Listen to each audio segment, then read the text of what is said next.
49 minutos, seguimos con más aquí en la revista Al Día de Bolivisión. Le damos la bienvenida a la senadora Adriana Salvatierra para hablar justamente del tema que ya es de conocimiento de la opinión pública, el cambio de gabinetes del presidente Evo Morales. Bien, son 50% aproximadamente que se ha cambiado.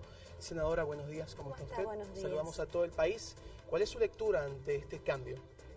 Lo central es que debemos aportarle certezas a la ciudadanía respecto, por ejemplo, a la necesidad de continuar una política exterior exitosa, por ejemplo, que estuvo a cargo del exministro David Choquehuanca, pero que incita también a replantear ciertos objetivos, por ejemplo, en el resto del gabinete, que incita a plantear, por ejemplo, los objetivos respecto a los indicadores macroeconómicos que hasta el momento han sido saludables, que hasta el momento han presentado un buen rendimiento económico, que hasta el momento han garantizado la estabilidad, la generación de circulante, pero con la necesidad de una oxigenación del gabinete. Y creo que esto es lo central para entender que apuntamos por mantener los principios del proceso de cambio, los principios de la gestión pública, pero también con la necesidad de renovar y aportar pues con una gran cantidad de jóvenes incorporados en el gabinete, pero además con una gran cantidad de posibilidades de ampliar un relacionamiento también con la sociedad. Bien, entre los cambios sorpresivos fue el del señor David Choquehuanca y el señor Juan Ramón Quintana. ¿Se conoce por qué ellos se han dado estos cambios? ¿Qué pasa con el tema del señor David Choquehuanca, más que todo que ha tenido repercusiones a nivel nacional? En ambos casos, tanto David como Juan Ramón, el único argumento es que existe ya el cumplimiento de determinados ciclos. Eso también explica, por ejemplo, lo que ha sucedido con el Ministerio de Autonomías. Se han cumplido los ciclos en la gestión pública de determinadas personas, de determinados ministerios, y a partir de eso es necesario renovar. Y es necesario renovar porque también es necesario oxigenar las energías del mismo gabinete, cambiar las dinámicas de funcionamiento interno, cambiar las dinámicas también del fortalecimiento de la gestión pública, pero que esto no signifique aislarnos de los principios con los cuales nosotros construimos este proceso de cambio. Bien, y con el tema del Ministerio de Autonomías que usted mencionaba, que ahora se convierte en un viceministerio, ¿qué pasa con las actividades, con el tema del pacto fiscal y otros temas de autonomías? ¿Se va a seguir con su curso?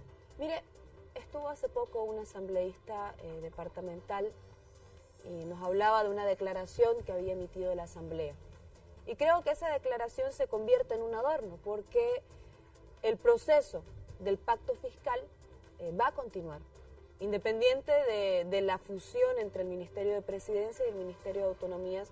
El proceso de discusión del pacto fiscal continúa en las agendas, continúa en los plazos, continúa en los objetivos ya mencionados anteriormente, porque esto está de acuerdo a una ley nacional.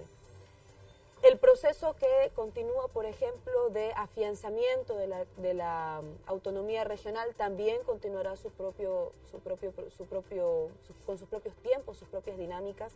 Existen cerca de 260 cartas orgánicas municipales que están pendientes de su revisión y aprobación desde el Tribunal Constitucional, y ya hemos consolidado la autonomía de Charagua y existe la iniciativa de consolidar 3 o 4 autonomías indígenas más. El Ministerio de Autonomías también ha cumplido un ciclo y es necesario que este Ministerio de Autonomías asuma nuevas dinámicas. Esto no quiere decir desde ningún punto de vista que se cuestione la gestión del ministro Hugo Siles. La gestión del Ministerio de Autonomías a cargo de Hugo Siles fue una gestión que presentó productos a la sociedad. Lo que sí es necesario que esto sea ajustado, regulado desde su fusión con el Ministerio de Presidencia. Entonces, los debates van a continuar, el proceso autonómico continúa y es necesario que las regiones no esperen una actitud paternalista desde el nivel central para garantizar el proceso autonómico, sino que más bien contribuyan también a generar mayores dinámicas de generación de escenarios de diálogo. Senadora, el tema del cambio del ministro de Justicia, el señor Héctor Arce, ahora como ministro justamente de esta cartera, él tiene muchos desafíos. Por ejemplo, la situación que vive la justicia en nuestro país, las elecciones de las autoridades judiciales. ¿Cuáles son los retos que a él se le vienen? Bueno, este año no solamente tenemos las elecciones del órgano judicial, sino también tenemos pendiente la implementación de los acuerdos de la Cumbre de Justicia. Como nosotros alcanzamos en los principios ya delineados a partir de la cumbre en las 6 mesas de trabajo, una justicia que esté libre de retardación, una justicia que esté libre de corrupción, una justicia que, reitero siempre, aunque sea redundante, sea justa, que se preste realmente al servicio de los necesitados y que finalmente también contribuya a garantizar ya no los principios de la justicia que estaba basada fundamentalmente en meter la mayor cantidad de gente a la cárcel y establecer las penas más duras, sino fundamentalmente por principio que se convierta en una justicia restaurativa para la víctima, pero también una justicia que tome un enfoque diferente respecto a quienes cometen los delitos. Y estos cambios del nuevo gabinete que acompañará al presidente en 2017, ¿es una estrategia política, se lo puede denominar así o no, para las elecciones del 2019? Para nosotros lo central ha sido la necesidad de oxigenar el gabinete. Y lo central fundamentalmente también es garantizar una gestión pública libre de conflictos. Eso para nosotros se resume en lo que mencionó el presidente en el informe presidencial.